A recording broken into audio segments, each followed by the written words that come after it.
All right, the first rule, give the people what they want. I get a lot of questions asking about my Walther setup. So I'm going to talk through the steel frame and the polymer frame, just the parts I use and why the guns are set up the way they are, just because I get a lot of questions about it. So first thing that I think is wrong with the guns, they're oversprung, especially the polymer frame gun. So I like the ZR Tactical 15-pound captive guide rod recoil spring. It just feels about right. I want the slide to have enough giddy up. If you let the slide go, there's plenty to push it back in battery, especially if I'm shooting a bunch or the guns are not super clean. And I feel like with the lighter, they make a 13 also, and it gets a little bit slushy, and I've actually wore down the 15s enough that I've had to replace them also. So anyway, 15 for me. There's a long stroke also. I don't like it. What happens is you take off the slide, you remove a piece, a little plastic piece up here in the front of the slide that normally is what stops or would bottom out when you're moving the slide backwards, which allows it to travel farther. So here's where the slide lock. I can pull it just a tick farther with the regular spring, but then the long stroke goes another, I don't know, ½ inch past that, 3/4 of an inch, something like that. And it just feels a very different recoil impulse. And I always feel like I'm waiting on the gun anytime I've shot one, even with light bullets. And it also makes the gun feel different from the other pistols I shoot. So if it's Glock, whatever, the guns all feel somewhat, even 2011s, most of them feel somewhat similar. And with that gun, it recoils enough differently. I don't like it just because it feels so much unlike everything else I own. I put a Sprinko competition trigger return spring in it. Also, it doesn't really make or break, but some of my guns have it. It's like a $7 spring, something like that from the pro shop. Silicone carbide grips on both of them. So with the steel frame, this is the factory grip that I've just added the silicone carbide to. I've got a video on my YouTube and on my Instagram about how my friend John does them, because if I have friends that are talented, why should I do it? But basically, it's not really adding, we'll add just a little bit of thickness, but it's basically a straight contour, so no palm swell or anything like that built in. And then the top part of the back strap is left plain, just in case I need to adjust my hand a little bit on the grip. So with the steel frame gun, it's the factory grips that get done. With the polymer gun, it's just done to the actual frame. But that's been a big help to me. Otherwise, the guns are just a little bit slippery, and the silicone carbide just adds kind of a skateboard tape type feel as the grit that my friend John uses on mine. And it just helps if my hands get sweaty, whatever. Just gives me some traction. I have a lot of questions if they wear out. I haven't wore out any yet, but I've got like maybe 4 polymer guns and 3 steel frames. So they kind of get evenly used. But like my heaviest practice guns, I've had them kind of fill in with dead skin. And all I just did is use like a nylon brush to brush out the dead skin, and it was good to go again. So anyway, I have not wore out the grips at all yet. For base pads and guts, I like the Henning stuff. Henning Group. Henning's a cool guy. I like him as a person, and I think his products are about the best. One interesting part about the base pad is it's got a little tab on the front. You can just press that down with your finger, and the whole base pad slides off. So that makes it very easy to take the pads on and off. You don't need a tool or wrench or anything like that. And unlike some of the other brands of them where I've seen them, like they lose, retention or something like that, I haven't had the issue with these at all. So they stay put when I want them to, and no issues. So anyway, these are my choice. For guts, I've got 2 setups. I use either the factory blue Walther follower with a Taylor Freelance spring.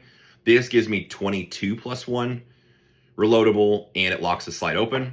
If you want one more round, I also have mags with MBX Ultra guts in them. So this is their flat follower. It does not lock the slide open. And a different spring. This is 23+1. So, I mean, it depends what you're looking for, I suppose. What else? Optics plates. My favorite by far is Arise Manufacturing. We'll start with this one first, just because of all the things I don't have to talk about them, being honest. There's a brand that has removable T-posts. Those I've broken quite a few of, or the dot comes flying off. So those are a big no-go for me. Some of the plates are really loose. So you set the plate on, the dot kind of moves around back and forth. These are tight enough. I should pull one of these apart and make a video, but I'm lazy because I need to remount it. But if, like, just putting the plate on the gun normally is a little bit snug, so they kind of snap in place, then putting the optic on the plate, if I lock the slide open and then just hit the slide release, let it slap shut, the optic won't fall off. Because there's some amount of pressure where I've actually pushed down, not crazy, but pushed down the top of the optic to get it to seat on the plate, which is kind of cool. So anyway, I like the Arise plates a lot. And so they make 2 offerings. So this was kind of the OG for them. It's just an optics plate, and then this comes with a shroud, which I don't really have any feelings one way or the other. Basically, the plate is just a tick taller because it has holes in them that, go figure, is what the shroud attaches to. So the shroud has cutouts on both sides. You can get to the controls. You take out the battery cover or whatever. And I mean, it's fine, but I don't really do anything cool enough that honestly, I don't need the shroud. I don't really care. I mean, it's fine, and I have some with it and some without, but the plate's really what I like. So Jordan, the owner, is a friend of mine. He's very, very likable.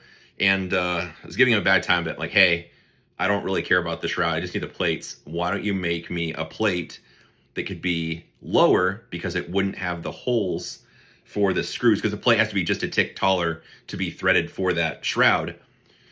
Like, why don't you just make me a lower plate without the screw holes? And I think my friend Nick Young was telling him kind of the same thing. And that's where this plate came out, which is the lowrider. And this probably is not released yet. So sorry, Jordan, the cat's out of the bag if not. But this is the exact same plate, just without the holes for the shroud, because I don't know, like for duty, whatever, if you want it, that's cool. I don't do anything cool. I don't drop or throw my guns. I mean, accidents can happen, but I don't have a need for it. So I prefer, for my use, just the regular lowrider plate from Arise. And they've been really good for me. So no issues with plates bending, breaking. The bosses that the optic sits on are attached to the plate. It comes with all the hardware. It comes with the little bits, the hex bits, or what are they, Torx? But the little bits to tighten them down. It comes with Loctite, and they come with a paint pen also, so you can witness mark your screws, which you should be doing. So anyway, they're a little bit more pricey than some of the other options, but I mean, this is like a $1,600 pistol, a $400 or $500 red dot, $100 worth of parts, whatever. Like, just get the right plate. I don't think getting a cheaper plate makes any sense. So anyway, the Arise stuff is what I like, just because it doesn't do all the bad things that everything else I've used has disappointed me at this point. So last thing to talk about is optics, red dots. I don't really care at this point between the two. This one's got a shroud, so it's covered, but either the Holosun 507 Comp or the Vortex Defender XL. I like them both probably equally, and I don't really know that I could choose a favorite at this point. I've had no issues with either one. There's probably a couple of reasons why you should buy one over the other. The Holosun, the 507 Comp, the thing I like about this is it uses the SRO, Trichicon RMR pattern. So a lot of people use that dot, and if you want to switch from an SRO to an RMR, it'll be the same plate, same whole pattern, all that kind of stuff. Or if you have a direct mill gun, it's way more important. This one also, you can change the reticles for a bunch of different options, like a dot and a circle, a bunch of other business. I would highly recommend against all that stuff. I like just the plain small dot. I think the rest of it, using any of the rest of it is flawed thinking, especially for a pistol. But, so just the plain small dot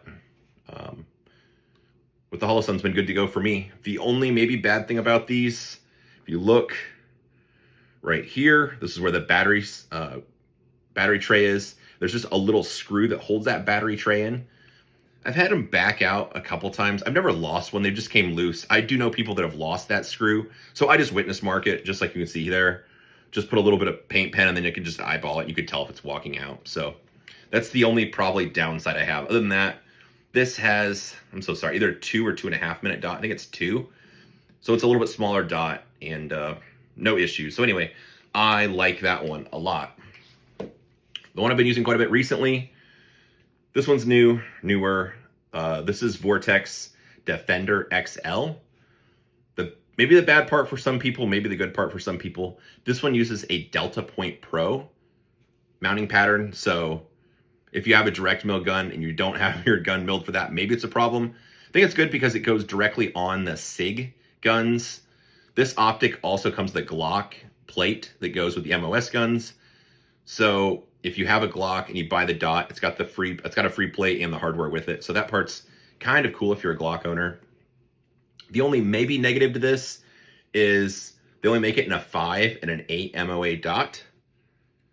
Hypothetically, there's going to be a smaller dot possibly coming to the market, possibly in the near future.